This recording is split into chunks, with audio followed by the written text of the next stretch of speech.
I'm a researcher and a writer. And so I used to believe that AI, I didn't need it. I found out very quickly last year the impact it's had on me and my school. One of the first things we did last year, once we were engaging with it at the leadership level, we had our annual school review. Oh, yeah. And they could become bigger than Ben-Hur. When we first started doing it without the help of AI or the assistance of AI, it was taking us as a team, and that's 4 of us in the executive team, hours just in one small area. Once we started engaging with AI, those hours became minutes, and we basically got into a flow. So we completed a process that probably could have taken us up to 4 weeks of intense discussion into probably a day. Yeah. So again, it was a huge time saver, but it ended up with an outstanding result.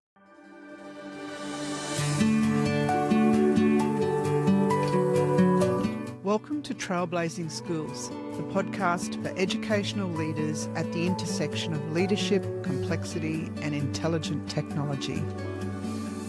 I'm Trudy Graham. This is a space for leaders navigating uncharted territory.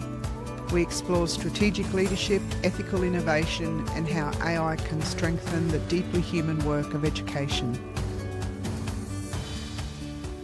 Welcome to the Trailblazing Schools podcast. Dean Finlay and Shane Liackman from Ocean Road Primary School in Western Australia. It's great to have you join me. How are you both? Yeah, great, Trudy. It's great to join you. We're very excited about it. Yeah, thanks for having us. Well, I'm really looking forward to this conversation, and I know as a team you have some awesome insights to share with school leaders across Australia around where you've already started and how you've already started your AI journey. But let's start in my usual way on the podcast. I've given you some prompts for your AI of choice, and I would love to hear, maybe if you start, Dean, how has your AI, what's it written for your bio? Okay. I'm Dean Finlay, Principal Ocean Road Primary School, where I lead with heart, clarity, and a strong commitment to every child's wellbeing and growth. Our values of respect, responsibility, resilience, and kindness shape everything we do. I'm passionate about restorative practice, trauma-informed approaches, and targeted, explicit instruction that meets students' needs at their point of need. Above all, I thrive to build a culture of belonging where staff, students, and families feel supported, connected, and able to thrive every single day. Wow. And Dean, we might say you're in the unfortunate position you've got Shane next to you, who knows your leadership. Shane, I'd love to hear from you. How well has the AI done in describing Dean? I'm surprised actually, not in how accurate it is, but just the detail that it's got in there. I think it probably shows the work that Dean's done with the AI for it to know him so well. Yeah, I would agree. And from what I know about Dean and his leadership, I think it calls out a lot of strengths. So thanks, Dean. Okay, over to you, Shane. What did your AI say about you? Okay, so it says this: Shane Liackman is a dedicated primary teacher at Ocean Road Primary School in Dawesville, WA, where he brings curiosity, care, and creativity into every learning moment. Passionate about thoughtful unit design, Shane draws on rich frameworks from Teaching for Impact and Two-Way Science to Noongar language resources to craft meaningful, culturally grounded experience for his students. He values clear learning intentions, inquiry-driven exploration, and lessons that spark genuine engagement. Whether refining curriculum or nurturing young learners' confidence, Shane leads with heart, purpose, and a deep belief in every child's potential. Wow. So I'm going to do the flip now. Dean, you know Flattering. Shane's work as an educator. What do you think? How'd it do? Extremely accurate, but Shane started this job probably about 12 months ago in science and has, in that short space of time, turned things around in terms of student engagement, the excitement that they experience within the classroom. Just as an example, last week we had a live blue swimmer crab in the classroom in a tub of salt water. Not only that, Shane also organised some herring tails, so the crab was living, feeding, and the kids were able to sit around the tub and experience that. So that's just an example of what he does. Yeah, that's awesome. So Shane, I'll stick with you. I'd love to hear now, what does your AI say that as a guest on the podcast about trailblazing and leading into uncharted territory, what should be your core message to leave listeners with? It says, leading into the unknown isn't about having all the answers. It's about having the courage to take the first step, the humility to learn as you go, and the generosity to bring others with you. When you're willing to question, listen deeply, and design with intention, new possibilities emerge that you could never have predicted at the start. The frontier isn't a place to fear, it's a place to grow. And the real trailblazing happens not when you plant a flag, but when you create a path others feel brave enough to follow. And how does that resonate with you, Shane? Yeah, definitely the parts about learning as you go. That's been my journey with AI over the last, say, 2 years now into the generative AI. Yeah, yeah, great. And we're going to hear more about your work in this space. Looking forward to that. So, Dean, over to you. What is it suggesting as your core message for listeners? My message is similar to Shane's. It's simple. Leading into uncharted territory isn't about having all the answers. It's about having the courage to move anyway, the humility to learn publicly, and the humanity to bring people with you. Trailblazing in education means holding tight to your values, listening deeply to community, and creating a psychological safety for others to step forward to. Innovation is never a solo act. When we lead with purpose, curiosity, and kindness, we don't just navigate the unknown, we make it a place where others feel brave enough to explore. Wow. While there's similarities, it's actually called out some things that are unique to your leadership there, Dean, like the reference to community and the not a solo act. I love that, because that to me does speak about your leadership style, again, from what I know already. So how does it resonate with you? Again, very, very accurate. As you know, I lead in a way that brings everybody in, and that's students, teachers, and community. And I think what we've created here is a real sense of community within our school where everybody feels valued and belonging. Yeah, fantastic. So, Dean, tell us now, how would you describe the context of your school and the leadership work that's happening? Just in terms of the school context, it's quite a complex demographic. We have people who live in mansions overlooking the ocean and the estuary through to 3 caravan parks. So our demographic is broad, but what we've created is that sense that everybody belongs in this part of it. And when you walk through our school, you can't see that difference. Our goal in terms of where we wanted to go with AI was catering adequately for all of the kids, regardless of where they come from. Yeah. Yeah. And your AI journey, like I recall having conversations with you earlier last year. You were really fascinated by the potential of what it could do in terms of meeting learners where they're at and helping teachers with assessment. So tell me a little bit about what you were doing last year. Probably, I'm guessing your first year to explore in this space. Yeah. Just to give you a bit of background in terms of my previous experience with AI or my attitude towards AI, I'm a researcher and a writer. And so I used to believe that AI, I didn't need it. I found out very quickly last year the impact it's had on me and my school. What we did at the start of the year is we identified probably 7 or 8 staff from pre-primary through to year 6 and a couple of specialist teachers. And our friend Shane here was put in charge of that group. Yeah. And I love that. And I just want to call it out that, Shane's leading this work. And as I call it, leading without a title, right? There's no official badge for this work, but it's such important to give people opportunities where they really shine. And I guess that's where Shane steps in, hey? Yeah. And as you talked about before, his enthusiasm and his willingness and ability to bring people along.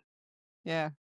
So, Shane, here we are talking about you right in front of your face. Tell me a little bit about that leadership of that group of early innovators last year. Yeah, it started early last year, and Dean came to me and asked if I wanted to lead it started out as a voluntary group of people who were, considered a little bit further into the AI journey than some from different parts of the school. So we had teachers from music, science. We had some staff from administration, some different teachers from each year level of the school to kind of create a space. We'd have coffee and chat, we called it, in the mornings in the staff room, because that was the best time to have everyone available. And so we'd have different people from different parts of the school sharing what their experience with AI was, some of the things that they'd learned, things that worked well, things that didn't work well. So the original aim was to kind of upskill ourselves, find out where we were at. And then once we'd kind of finished that process, we looked to how we could upskill other people in the school and make their life easier.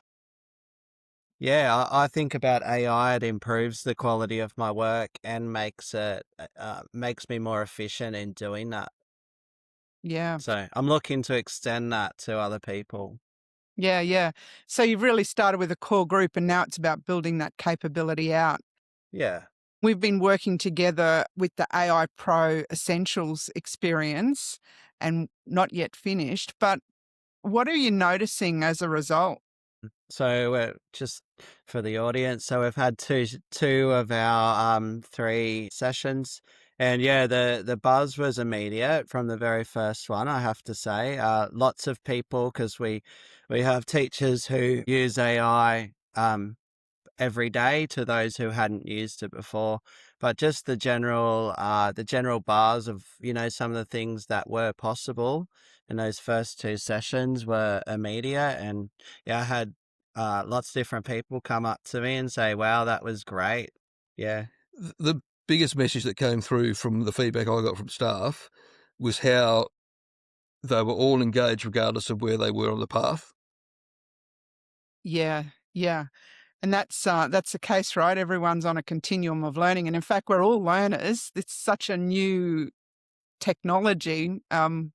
Some of us are just a step or two ahead of others, but I just truly believe in collaborative learning as well. And that's why I love the model that you guys have used at Ocean Road in terms of building that group to start with.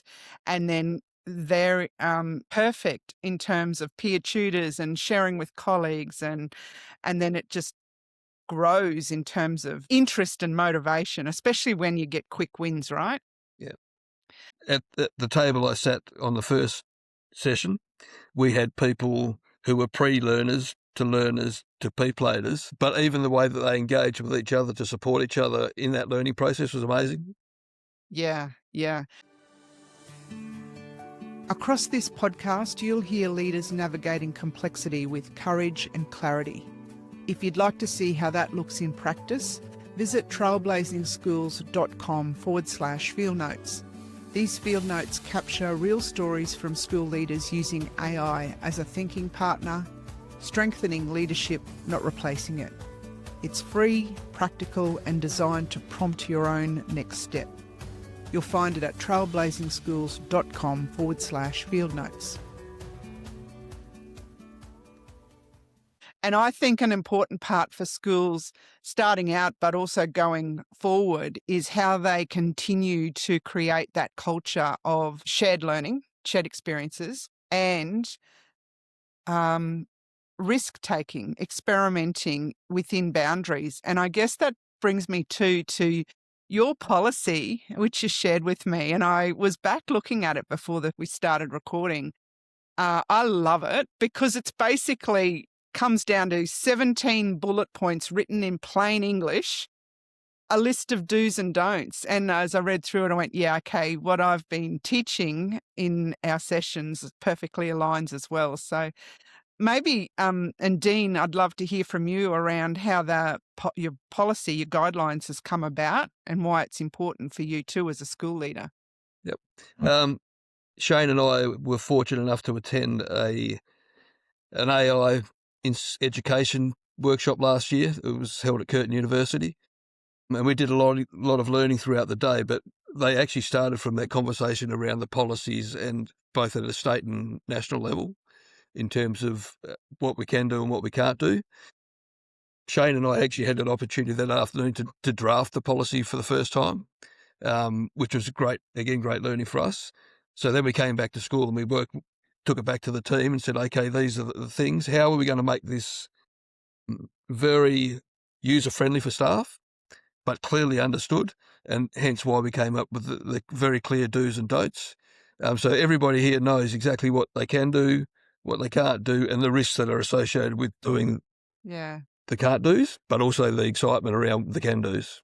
Yeah, and that's it. You've by creating that, you really again have made it clear that you're encouraging teachers, staff to use AI and given them permission to use it, but also balanced with the risks and being aware of the risks. It's fantastic work. I was having a conversation a couple of days ago about leadership and the importance of giving permission, but providing the support. And I think that's what we've done. Yeah, absolutely.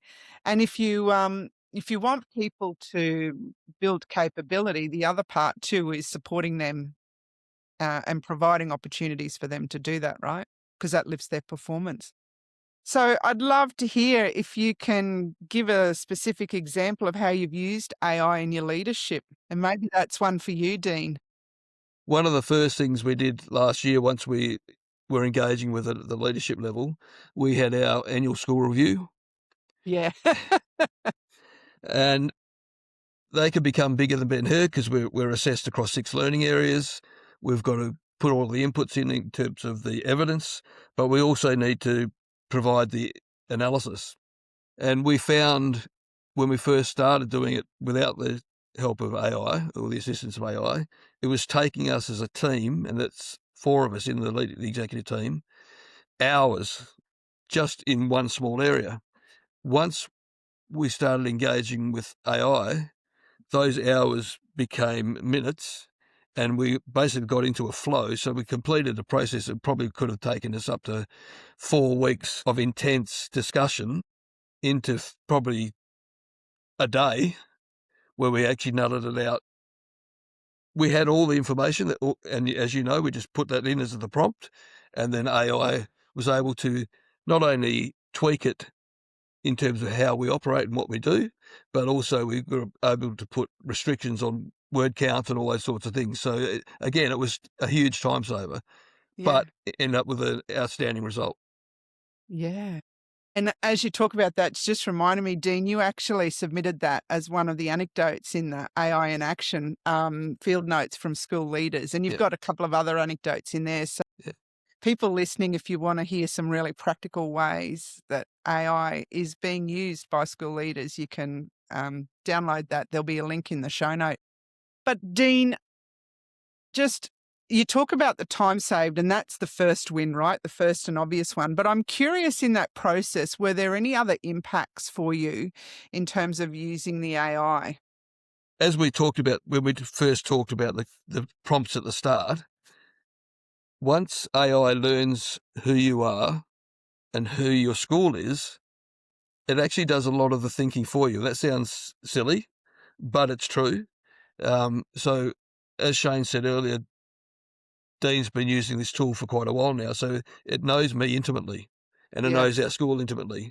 So when I prompt now, I say, given what you know about me and my school, could you do this? And it does. Yeah. And I'm curious to know too, with your school review preparation, did it pick up on things that you may have overlooked as a leader, even though you know it? It's such a big cognitive load, isn't it, when you're doing this sort of work? Like, you're drawing all this information in from all these different sources, which is just huge in the workload and the cognitive load. And that's what AI is so good at. And I just wondered if it picked up on things that then brought to your attention and made you curious as a leader. Absolutely. It's and it's still doing that as we speak.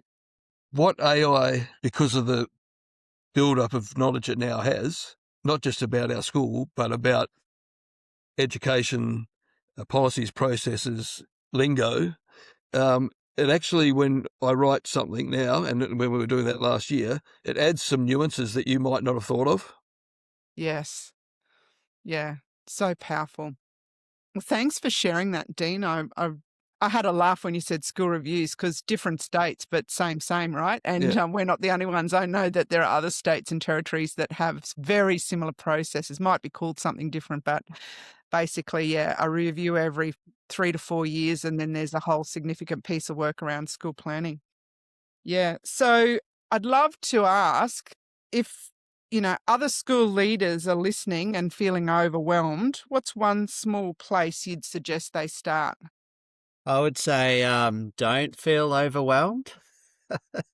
That's an easy thing to say, isn't it? But yeah, one step at a time, I guess. You don't have to do everything all at once.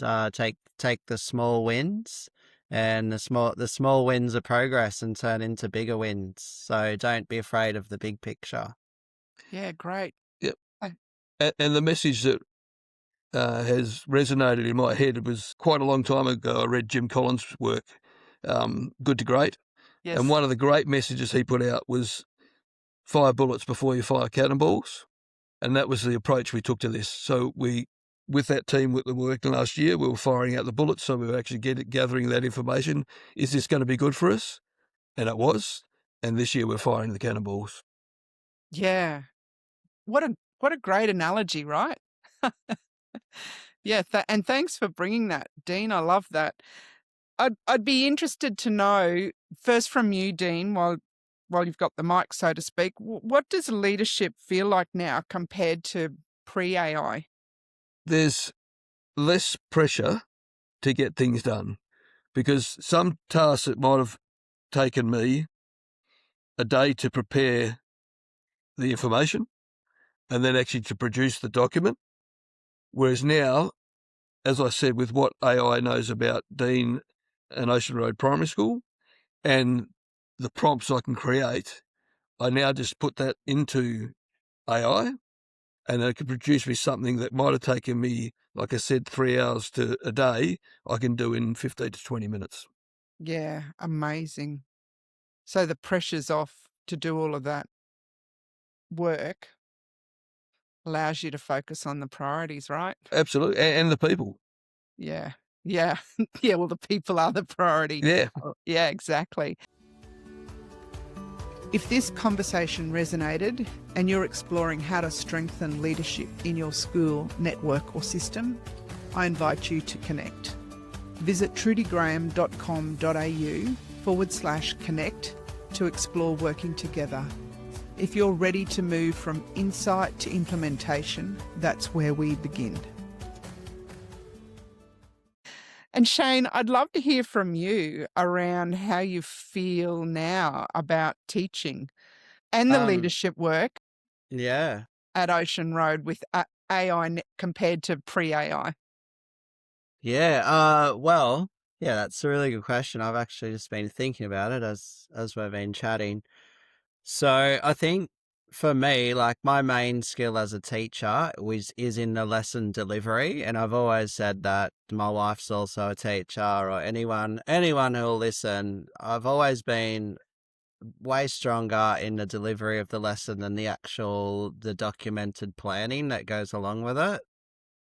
And what AI has done in that way for me is to turn that, what I call was a weakness, into that organizational skills and documented planning, turned that weakness into a superpower for me. Wow. So it can just completely flipped how strong I was at that skill. So I still think I've got the strong lesson delivery, but now it's backed up by the organization and the documented plans that go along with that. Yeah, without going too far over the top, the last 2 years has just been a massive period of growth for me. And yeah, I do attribute a large part of that towards using AI. Wow. I just have to say, as a, past principal of many schools, I just want that for every teacher in Australia. Yeah. And Dean's nodding. Like, it's like, it feels like to me bringing back the passion in the profession, right? Like, let's just get re-energized again about what we do best and not Yeah. get bogged down in the paperwork. Yeah. Yeah. It's been life-changing for a lot of our staff already.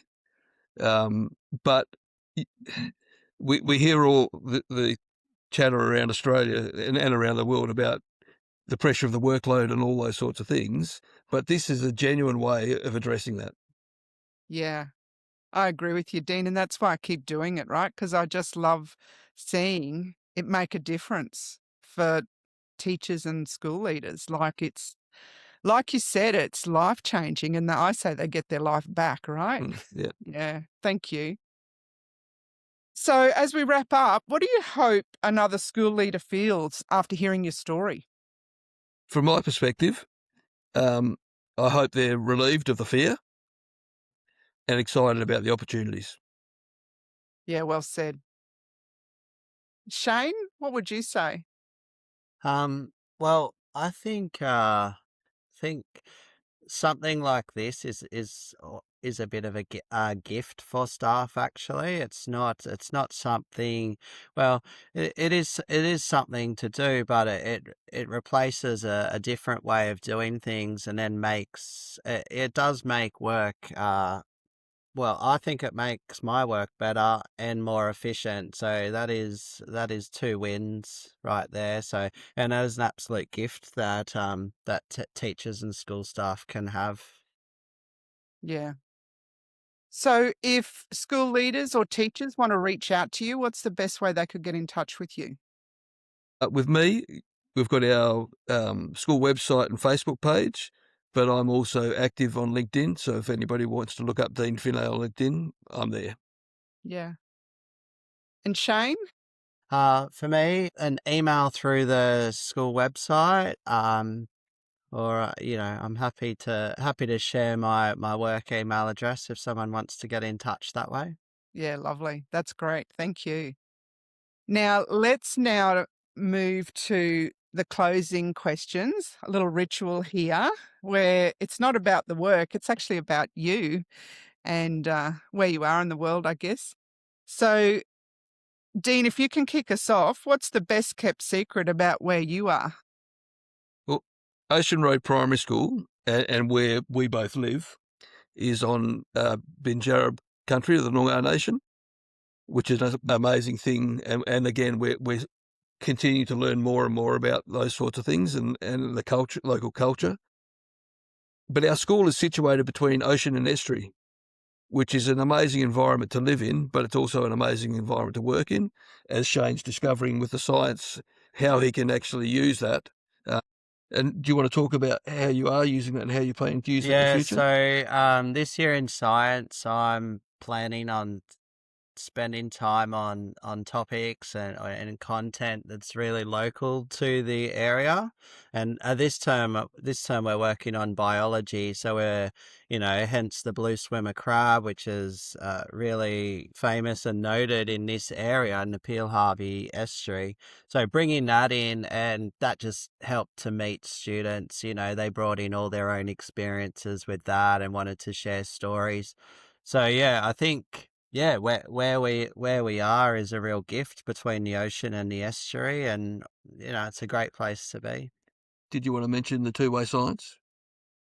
So yeah, we're starting a new partnership with the two-way science group, which is links traditional knowledge of science with what's going on in the science curriculum. So we've got a dedicated space in the science room to showcase Indigenous knowledge, and we try and bring that aspect into each topic. So That is yeah. fantastic because one of the things I talk about when we're looking at bias with AI is the bias that exists anyway. And part of that is, whose science is in our text and who is not. and our Indigenous people's science is not represented. And I love the work you're doing there. That could be another whole podcast episode, Yeah, well, right? Yeah. that's a big project for this year, so that's gonna be another big area of growth in the science room for me. Yeah, thanks. We're in an exciting space. Yeah, absolutely. So, Shane, what's a book or film you'd recommend, and why does it matter to you? Well, one of my favourite books since the dawn of time would be The Power of One by Bryce Courtney, and it's quite a novel, and some challenging themes in there, but really just showcases that what you can do against adversity, I'd say. And adversity doesn't always have to be you know a person. It can be a challenge that you're having. So you know yeah, that's inspiring for me, but That's I a could great pick a few other recommendation. ones. Yeah, great recommendation. Thanks for reminding me about that. I have read it and I agree with you. So, Dean, over to you. Book or film you'd recommend and why? Mine would be Stephen Covey's 7 Habits of Highly Effective People, which I first read probably in the early 90s when I was a young fledgling principal. But the impact that it's had on me as a person, both at home and at work, and the way that I respond and react to things, the way I take things on, I can give great credence to Stephen Covey's work. Yeah. I'm going to say Snap because you haven't heard my first recorded episode of the podcast, but I called out the same book. So, yeah, totally agree. And Dean, what's something that brings you comfort or joy at the end of a long week? It's quite interesting. I turned 60 during the Christmas holidays, and our students, 2 of them in year 5 at the time, a caricature of me. And one of the things they included in the caricature, because they know me so well, is they planted a flower or a plant in the top of my head. So yeah, gardening is my thing. I spend a lot of my third space time in the garden, and it's a great way of taking me away from work Yeah. and focusing on life. Yeah. And of course, I can't leave out my wife. Sorry. Yeah, of course. Of course. And now she's listening to the podcast. You've just got brownie points. Hey, Shane, what do you do to bring comfort or joy at the end of a tough week? So I've got quite a few hobbies that I try and spend some time in, juggling those with two young kids. So they tend to get most of the time at the end of the week, and then when I get a bit of free time, I like to go fishing, or I play basketball and netball during the week, or I've just bought a windsurfer last weekend, so that's the next learning curve. Wow, yeah. And it sounds like you're in exactly the right place to have those kind of tools. Yeah, you can Yeah. windsurf on both sides of us here. Oh, wow. Awesome. Well, Dean and Shane, thank you so much. I have just loved this conversation, and I'm really excited to see the work unfold and go forward at Ocean Road. Exciting times. Thank you so much, Trudy, for being part of our journey. Yeah. Thanks It's for great. helping us out along the way. No problem. Take care.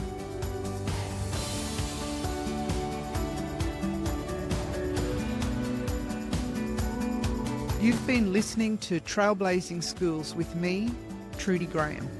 If this episode brought someone to mind, share it with them. You'll find further reflections, practical resources and leadership tools in the show notes. Until next time, lead with courage, seek clarity and keep trailblazing.